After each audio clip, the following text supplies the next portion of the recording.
You're tuned to More Living with Jim Brogan, broadcasted live from the Brogan Financial Studios at News Talk 98.7, where old-fashioned values, expert knowledge, and genuine understanding come together to give you the retirement straight talk you deserve. Jim's a former National Advisor of the Year recipient and a financial educator, and he's here today to talk about how you can live out the best years of your life.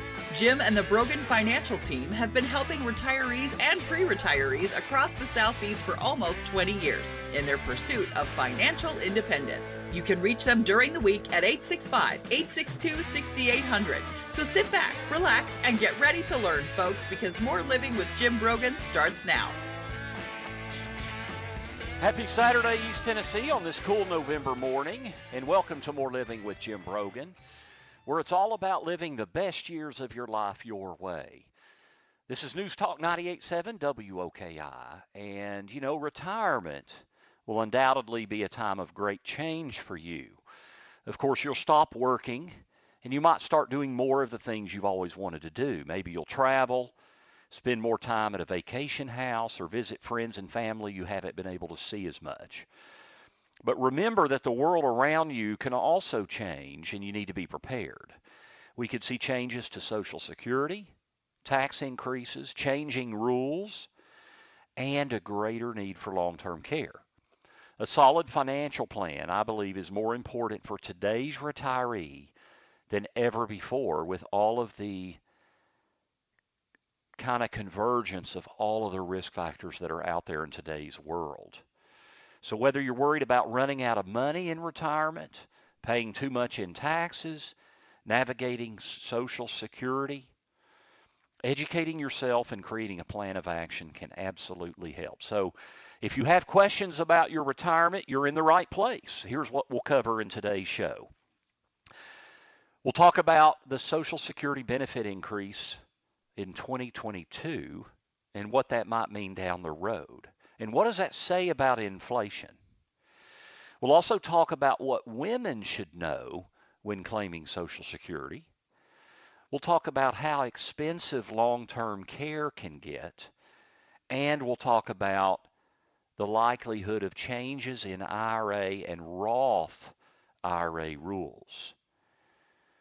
So we'll answer hopefully some common retirement questions that you might have and talk about some of the pitfalls you could face in retirement. So let's just kind of dive right in. Social Security cost of living increases. Social Security recipients will see a 5.9% increase in 2022. We talked about that coming out a couple of weeks ago. This is the largest increase since 1982, 40 years. In contrast, last year's cost of living adjustment was only 1.3%. 3 of the last 12 years, it's been 0. And it's averaged around 1.5% per year in the last 12 years. So we'll talk about what this means for Social Security beneficiaries and why this may not be a good sign in terms of inflation and what you can do to protect your savings from inflation. So let's talk about this 5.9% increase. First of all, you don't have to be drawing Social Security to get the benefit of the 5.9% increase. So don't feel like you have to rush out and elect to draw Social Security, because it goes up for current recipients. It also, your base benefit, your calculation of your Social Security entitlement, everybody's goes up 5.9%. So what that means is when you look at your earnings record and it says, let's say you have your earnings record and it says what your Social Security benefit, let's say you look at your 2021 Social Security earnings report, which you can get at ssa.gov. You can sign up for that. And by the way, if you haven't done that, I do urge you to do that. You should check that really every year. It has your earnings record on it. And for identity theft reasons, you should be pulling that up every year to make sure nothing seems amiss. Because think about this, if you're 45 years old, you're not going to think about, you're not going to be drawing Social Security for maybe 20, 25 years.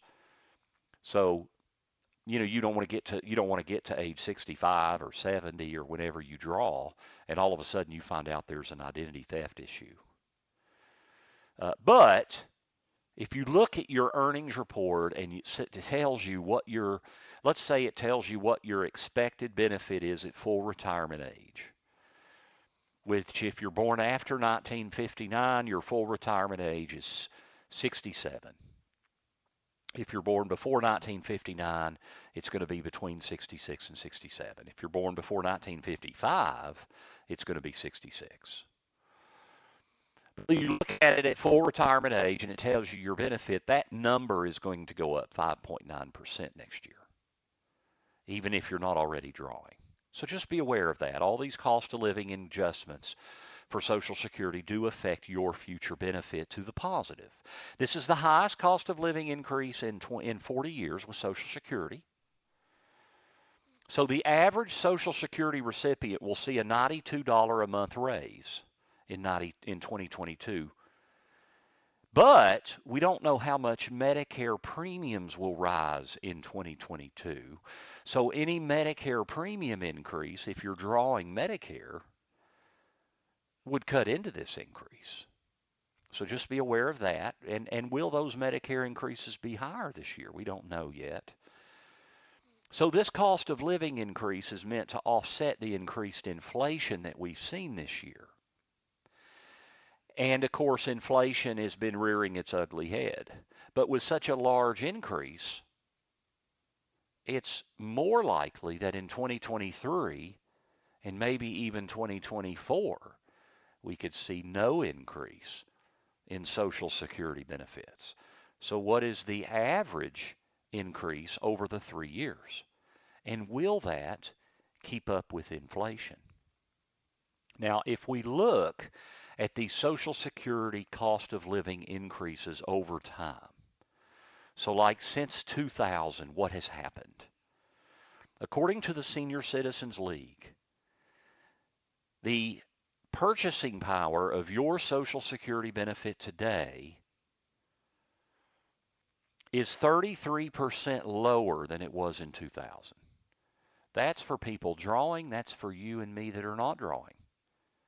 In other words, I just told you that, if you look at your full retirement age benefit increasing every year for cost of living, it's increasing even if you're still younger and still working. It's going up, but it's going up a third. It's lost a third of its purchasing power. So let's use math on that. Let's assume that in 2000, your full retirement age benefit was $2,100 a month. And then since then, it's been continuing to increase.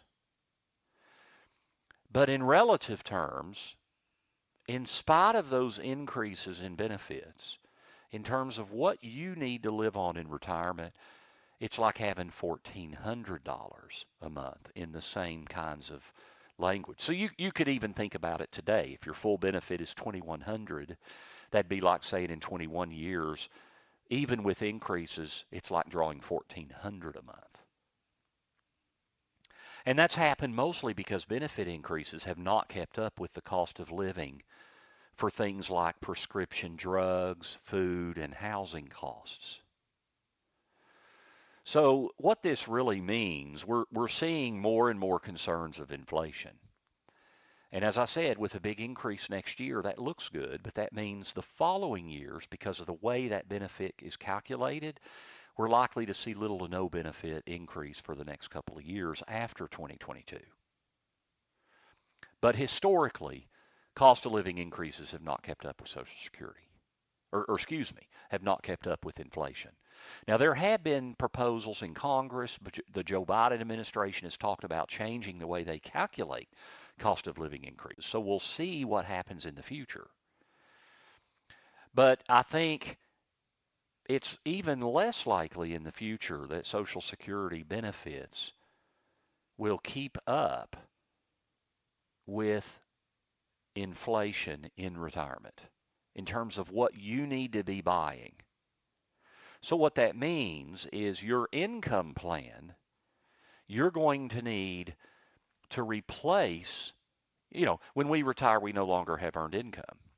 So you're going to need over time in retirement to replace your income more and more with withdrawings from savings.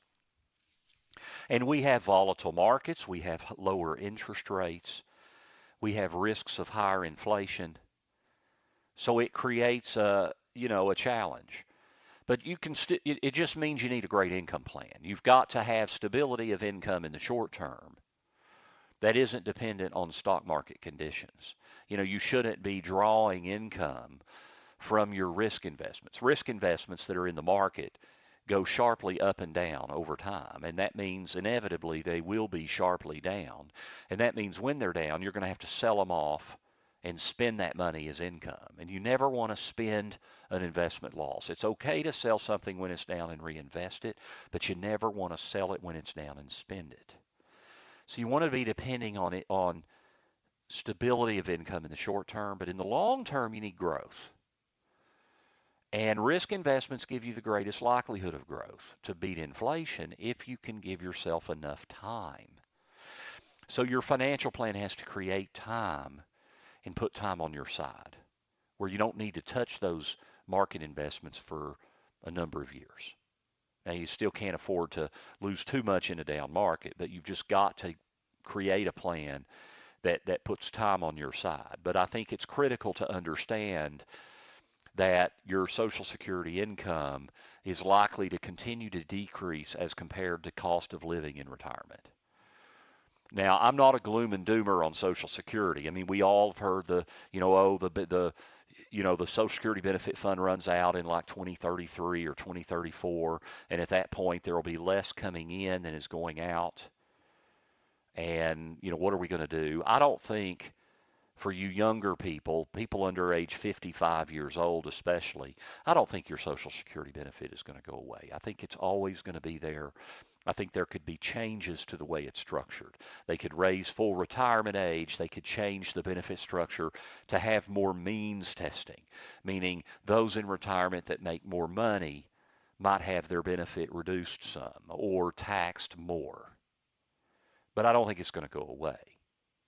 But under any scenario, I think it's very likely that Social Security benefits continue to lose the battle against true cost of living for retirees.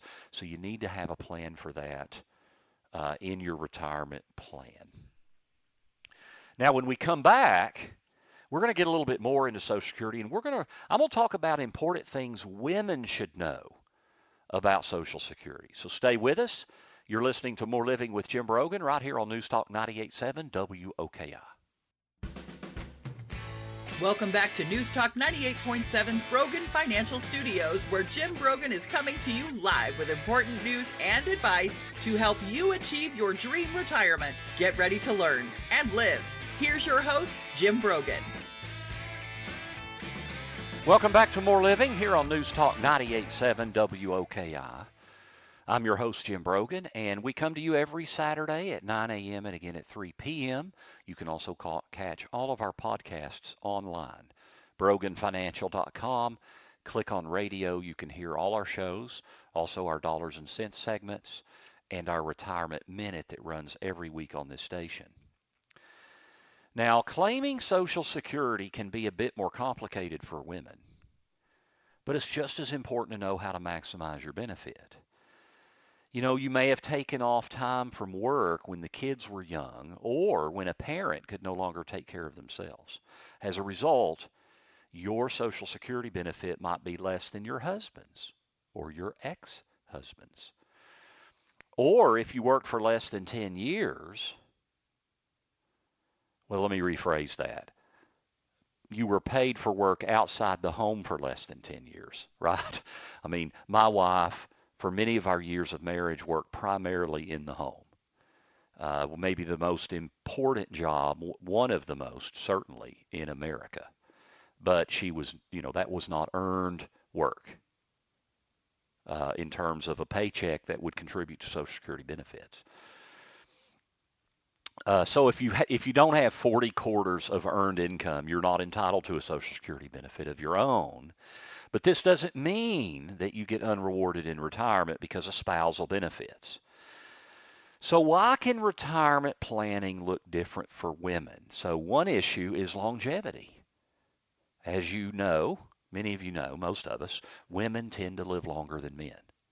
And by the way, for a single female age 65 years old, the average life expectancy is 26 years for that female.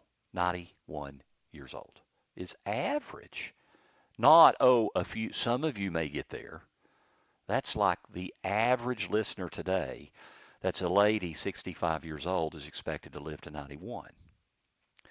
And then life priorities impact all of this because women may leave the workforce to take care of family, whether it's your children or even your parents, as I mentioned. And then, of course, there is still, unfortunately, a pay gap in America between men and women. Men in the same role as women typically make more.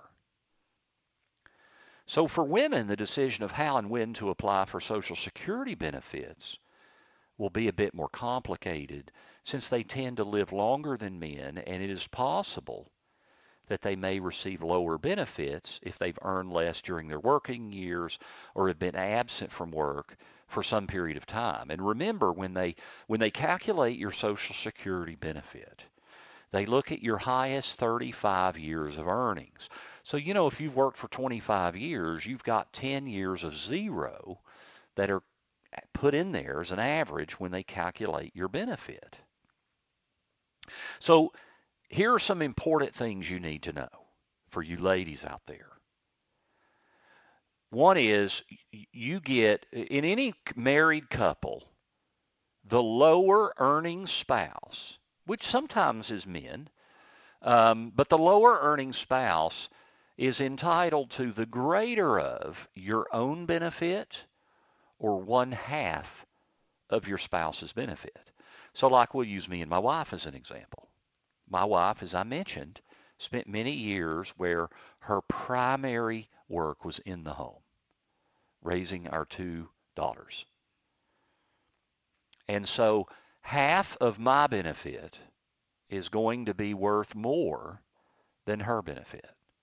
So she can draw a spousal benefit of half of mine. Now, to get half of mine, I have to be drawing. So that could affect what my strategy is. Also, the earlier you draw, the greater the benefit is reduced.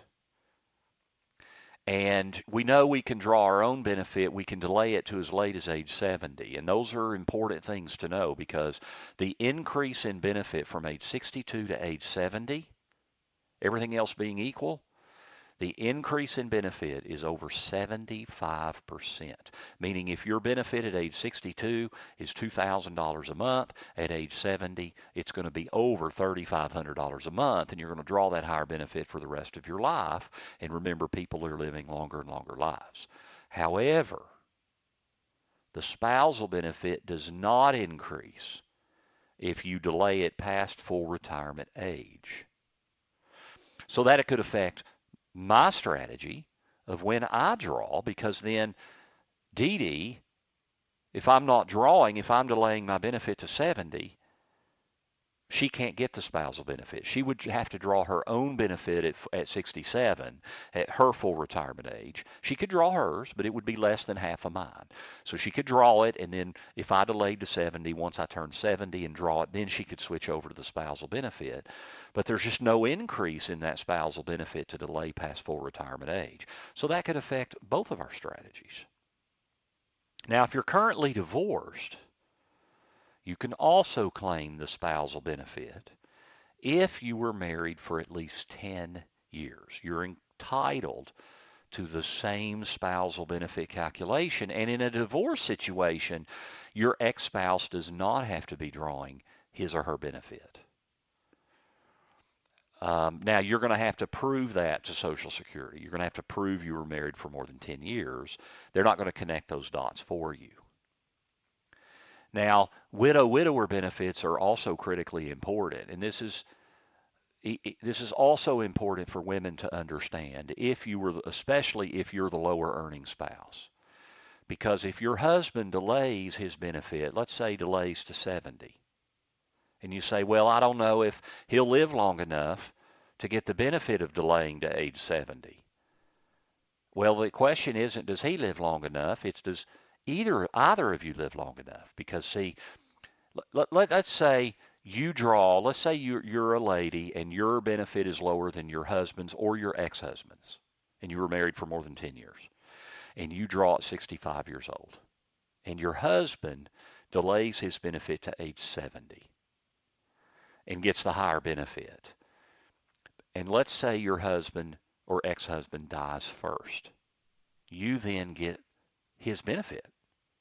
And if his benefit is higher because he delayed the benefit to age 70, you get that higher benefit. So, if especially when there's a larger age gap between the husband and the wife, or the higher earner and the lower earner, it makes even more sense for the higher earning spouse to delay, because then if that spouse dies first and there's a pretty significant age gap, then you'll then get that higher widow benefit for the rest of your life. And again, if you're divorced and you were married for more than 10 years, you get that same widow benefit when your ex-spouse dies. But you have to know that, and you have to tell Social Security. So all of these things are very important for women, and it's important if you're married and not divorced, it's important to know how the spousal and widow benefits work, and work in tandem with your spouse to come up with the optimal Social Security filing strategy. There are literally hundreds of ways to file for Social Security benefits in combination. And, according to a recent report, only 4% of Social Security beneficiaries file under the ideal correct strategy. Now, granted, we don't know when we're going to die, but it's very, very important. And it's not just how do you get the most out of Social Security? It's also, if you're not drawing and you need income, that means you're going to have to hit your savings harder, right? And that, some people, I'm saying it's great, especially for the higher earning spouse, to delay benefits to age 70, but can you afford to do that? If you need the income and you're having to hit your savings and you gut your savings getting to age 70, well, that's no good either. And unfortunately, gutting your savings in that first 5 to 10 years in retirement could be catastrophic. So some people I meet with in my office cannot afford to retire the cannot afford to delay the Social Security benefit. So, these decisions are very complicated and they're highly individualized. And what's good for your neighbor or your colleague or your family member may be the worst thing you could do. Every Social Security decision has to be thoughtfully considered and is unique to each person or each couple. Absolutely. Okay, now we have a resource for this. If you go to my website at broganfinancial.com and you click on resources, we have a guide to maximizing Social Security income. Just scroll down. You'll actually see all of our resources there. But you can download our guide for Social Security benefit planning. So I would love to see you do that and take advantage. And it's the 2021 Social Security Guide. So download that. It's a free download, and hopefully it'll get you started in the right direction. We also do comprehensive Social Security analysis. That's part of your comprehensive retirement financial plan. So assessing, one of the 5 key pillars of retirement planning is income planning, and one of the key pillars of that is Social Security election, and also taxation of Social Security benefits. So, that has to be part of your your retirement plan. And even if you're already drawing, you still got to have a good awareness of what are those benefits in the future with things like widow benefits. Okay, we're in our bottom of the hour break, and when we come back, we're going to discuss the threat of long-term care. It's becoming a bigger and bigger issue. If you're 65 years old today, you have a 70% likelihood you're going to need an extended form of care because you cannot live on your own independently for more than 90 days. And it's becoming more and more expensive. So stay with us. We'll talk about that very important healthcare challenge when we come back. This is More Living with Jim Brogan right here on News Talk 98.7 WOKI. Welcome back to News Talk 98.7's Brogan Financial Studios, where Jim Brogan is coming to you live with important news and advice to help you achieve your dream retirement. Get ready to learn and live. Here's your host, Jim Brogan. Welcome back. This is More Living with Jim Brogan, where it's all about living the best years of your life your way. We come to you every Saturday here at News Talk 98.7 WOKI from the Brogan Financial Studio. We're on at 9 o'clock a.m., 9 to 10, and again at 3 to 4 p.m. So if you've missed part of it, you want to catch some this afternoon, be sure to do that. You can also catch all of our podcasts online, all of our shows, and all of our other media content. Go to broganfinancial.com and click on radio. Or if you click on blogs, you can also get some of my media content when I, like for instance, my recent appearance on Haller and Hill show is on there linked as well. Now, can middle income earners in America afford long-term care? 14.5 million middle income earning Americans are projected to be age 75 or older by the end of the decade, according to a recent survey or recent survey data. And that number will rise by nearly 50% over the next 9 years, creating what could be a huge issue when it comes to long-term care affordability. Today about 8 million people age 75 and older fall into a gap between being qualified for Medicaid to pay for healthcare needs for long-term care. And let's be clear here. When we say healthcare, it's really not skilled healthcare. It's being able to live independently. And can you do that or can you not? And if you can't, you have to pay for that care. Best case scenario, your Medicare and your supplement for Medicare would pay for 100 days or part of the cost for 100 days, but then nothing beyond that. And so, as I mentioned, 8 million people today that are over 75 are in this gap where they don't qualify for Medicaid because they have too much money. To qualify for Medicaid, you typically have to be destitute and broke. So they fall between this gap where they have too much to qualify for Medicaid, but they cannot afford comfortably to provide for care either in the home or in a long-term care facility, either assisted living or nursing home. Now, I mentioned before the break there that today, 65-year-old has a 70% likelihood of needing assisted living or long-term care assistance in the future. That means if you're married, you have about a 50% likelihood that you're both going to need long-term care. And in 2020, the average assisted living here in East Tennessee costs between $45,000 and $60,000 a year, depending on the level of care that you need. Some of you, it could be actually just a little bit lower than that, but I found most are between $45,000 and $60,000 a year. And then for a nursing home, the average is pushing $85,000, over $7,000 a month here in East Tennessee. And most of the companies that offer long-term care services are really aimed at middle to upper income individuals, according to the International Council on Active Aging.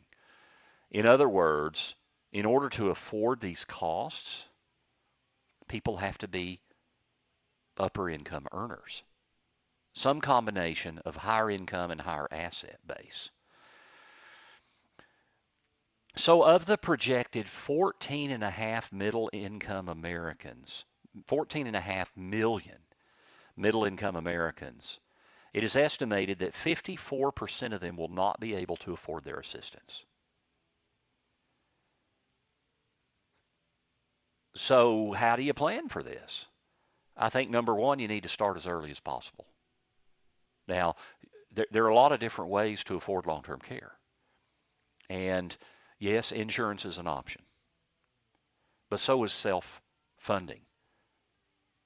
And bottom line, the earlier you get started, the better you're protected. There is no, there's really never too early of an age to plan for this. I mean, the more you save and accumulate early in life, the more wealth you build, the more you can afford to self-fund this potential risk to your retirement savings. Likewise, the earlier you begin funding an insurance option, the less expensive it's going to be, and you can pay it all, pay all the premium costs before you retire. So that when you're retired, you no longer have to pay those costs. There's a lot of ways with insurance options to fund these insurance programs where by the time you get to retirement, you're done. You have funded them. I do want to mention on the insurance side, there are two basic programs. There are programs, more traditional long-term care insurance. I would call this, it's like renting your insurance. You pay an annual cost and use it or lose it. So if you pay that cost, if you never use it, you don't get anything out of it. If you pay it and then stop paying it, you don't get anything for it. So it's just like renting a house. If I rent a house for 10 years and then I move, I don't have anything for it. So if you don't need it or you stop paying, you don't get anything out of it. There are alternatives with traditional insurance where if you start early, you can pay it up before you retire, as I said. So you pay a higher premium, but then it's all paid up. It's called paid up. So at 65 or 70 or however you structure it, at that point you're done. But you're still not guaranteed to get anything out of it. And then there are asset-based programs where you're setting aside money, and it's kind of like taking money out of the left-hand pocket, and you're putting it in the right-hand pocket. And it's still an asset for you, but it's more of an insurance asset. And the two issues here are well, first off, you own it rather than renting it. So you're owning an insurance program that's guaranteed to pay your money somewhere, okay? And then the idea is if you need it for long-term care, it will leverage that money into a much higher payout.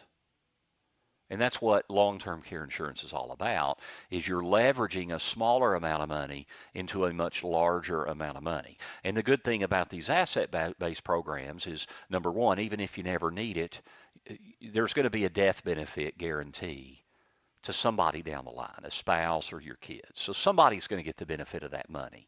And some of those programs, you're guaranteed that money back. If you decide to cancel in the future, you can get your money back. You're not going to make any money, but you can get your money back. The other, excuse me, the other benefit to this is that the costs are guaranteed once you qualify for these programs. So, in other words, if the insurance companies cannot come back in the future and say, you know what, this is more important than we thought to insure. So we're gonna increase your premium. That's one of the problems with renting insurance. In those traditional programs, if you've done that for years, I'm sure you've seen a premium increase. In the plans where you own the coverage, they can't do that. And they come in different versions. Some of them provide an additional death benefit. Some of them, for those of you that are older, all of these programs, you have to medically qualify, but some of them are pretty easy. There's one program that goes all the way up to 80 years old, and it's called a long-term care annuity. And it's a deferred annuity, meaning it's still your money. It's yours to cash in if you want. It goes to your beneficiaries when you die. There is a surrender period where there would be penalties for early surrender. But if you put in $100,000, it could, if you need long-term care, it turns into up to $300,000.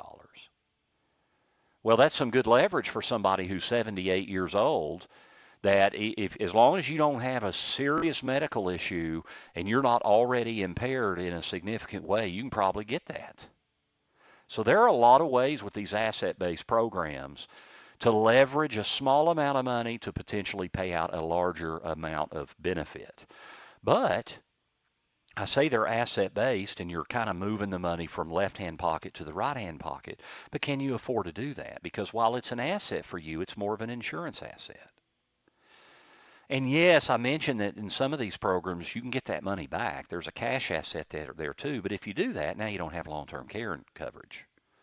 So you're kind of setting that money aside and saying, I'm not going to use this money for income. I'm going to set it aside, and if I need long-term care, it will leverage into a much, much higher payout. If I don't need long-term care, I'm still going to get some money back at some point down the line. But can you afford to set that aside and not use it for income? Because it will not be an income-producing asset for you anymore. So that's what has to be factored in. But you've just got to have a plan for how you're going to pay for this. Costs are going up at about 5 to 6% a year, which is more than double the rate of inflation over the last 20 years. So if it's $85,000 a year now, then in 12 to 14 years, it's going to be $170,000 for a nursing home. And that's kind of scary. So if you're 70 years old, at 82, 84 years old, costs are going to double, more than likely. So this should be part of your financial plan. I mentioned comprehensive financial planning earlier. I mentioned the income plan and that a crucial element is the Social Security strategy. Well, healthcare is one of the 5 major prongs of a comprehensive retirement financial plan. And healthcare is both your traditional insurance, Medicare premiums, Medicare supplement, Medigap, and then also long-term care. Now, in our last segment, there's a lot going on in Congress today. And by the way, the infrastructure bill was passed last night at 12-something in the morning, Eastern time. They passed the infrastructure bill, not the tax and spend bill. They passed the infrastructure bill for roads, highways, internet, broadband. We don't know what kind of pork is in those plans, what all's in there. I know our local congressman, Tim Burchett, said he hadn't been, there hadn't been enough time to read the whole plan. But then there's also the tax and spend plan, which has been debated, and there's been a lot of compromise. It's gone from $3.5 trillion to a little less than $2 trillion. Some are saying, what are the real costs? Bottom line is, they've been discussing changes to retirement accounts. How do you save inside IRAs and 401ks, and just as importantly, inside of Roth IRA, Roth 401k. So when we come back, what do some of those potential changes look like? I don't think significant changes are going to happen right away. I could be wrong. But the fact that these are now starting to be talked about, we had the Secure Act that was passed almost 2 years ago that affected retirement accounts. And I think we're going to see more changes in the future. So what's being discussed and what does that mean for you? So stay with us. You're listening to More Living with Jim Brogan right here on News Talk 98.7 WOKI. Welcome back to News Talk 98.7's Brogan Financial Studios, where Jim Brogan is coming to you live with important news and advice to help you achieve your dream retirement. Get ready to learn and live. Here's your host, Jim Brogan. And thank you for tuning in this week to More Living with Jim Brogan. You can catch us online with our podcast at broganfinancial.com. We're on every Saturday, 9 to 10 a.m., again from 3 to 4 p.m., right here on News Talk 98.7. And let's talk about what's going on with Congress and specifically with retirement accounts, IRAs, 401ks, 403bs, and Roth. Could we see changes to the rules regarding Roth IRAs and other retirement accounts? House Democrats are proposing several changes to retirement accounts as a push to raise more in tax revenue. So there's been a few things that have kind of been floated out there. I don't know how much of this stuff is likely to happen now, but the fact that now it's being discussed more and more, I think down the line, where does this go? People with retirement accounts with more than $10 million would be prohibited from contributing more and would be subject to required minimum distributions prior to 59.5. And they're saying if your balance would exceed 10 million, one proposal has said you have to withdraw at least 50% of the amount over 10 million the following year. People making over 400,000 in taxable income would not be allowed to contribute to a traditional Roth, and it would repeal backdoor Roth. Backdoor Roth is a strategy we've used successfully with many of our higher income earning clients, because if you earn too much, you cannot add money to a new Roth, but you can add money to an IRA. You can do a non-deductible IRA contribution, even if you're participating in a 401k. And you can then convert it. You don't get a tax deduction, but you can then convert it to a Roth, and it's tax, and you don't pay additional tax because you didn't take the tax deduction. Now, don't rush out and do that, because there's a lot of rules to that. You have to do it the right way, and if you have other IRAs, there could be other tax consequences. But the bill would repeal backdoor Roth conversions, and also the mega Roth backdoor strategy that higher earners have used to save up to $58,000 a year in their 401k and then convert it to Roth. And that's been the concern in Congress, is that some high wealthy people have been accumulating millions of dollars over years in a Roth by using some of these backdoor strategies. Now, I know these are for higher earners and higher people that have a higher wealth. But how's this going to affect us in the future? Well, the fact that we're going to see we know we're going to see tax increases, because the Tax Cuts and Jobs Act is going to expire at the end of 2025. And I think with our budget issues, our debt, our spending that's likely to, we just passed a $550 billion spending bill for infrastructure. And they're talking about the additional tax and spend bill. So, I think taxes are likely to go up a pretty good bit in the future, and retirement account changes is an area where we really got to keep our eye out for this. So, it occurs to me that one of the benefits of really having a well-developed plan is that you now are able to make more changes in the future. A good plan actually makes you more flexible to adjust to changes in the law, and that's going to be critically important in our future, in my opinion. You can stay abreast of all these legal changes and congressional changes right here on More Living with Jim Brogan. Thank you for tuning in this week. We've discussed your wealth, because greater wealth provides for more living, so you can live the best years of your life your way. You can catch us here every week, 9 to 10 a.m., again 3 to 4 p.m. on Saturdays. Also, our podcasts online. Go to broganfinancial.com and click on radio. Also, next week, Chasing History. We're going to talk with Chase Pipes Archaeology and Educational Expeditions. I'm really excited about this show. We're going to talk about some cool stuff of what's going on with Chasing History. So thank you to Chris for engineering the board. Thank you, Jill, producing the show. Thank you for tuning in this week. Have a great and blessed weekend. You've been listening to More Living with Jim Brogan, only on News Talk 98.7 WOKI. The views expressed by Jim Brogan and his guests are not that of Cumulus Media. Any discussion of financial, legal, and tax planning strategies is not intended to be individualized advice and is general in nature. Always consult with your advisor for advice specific to your needs. This program's content does not represent a recommendation of any particular security, strategy, or investment by Jim Brogan or Brogan Financial Incorporated.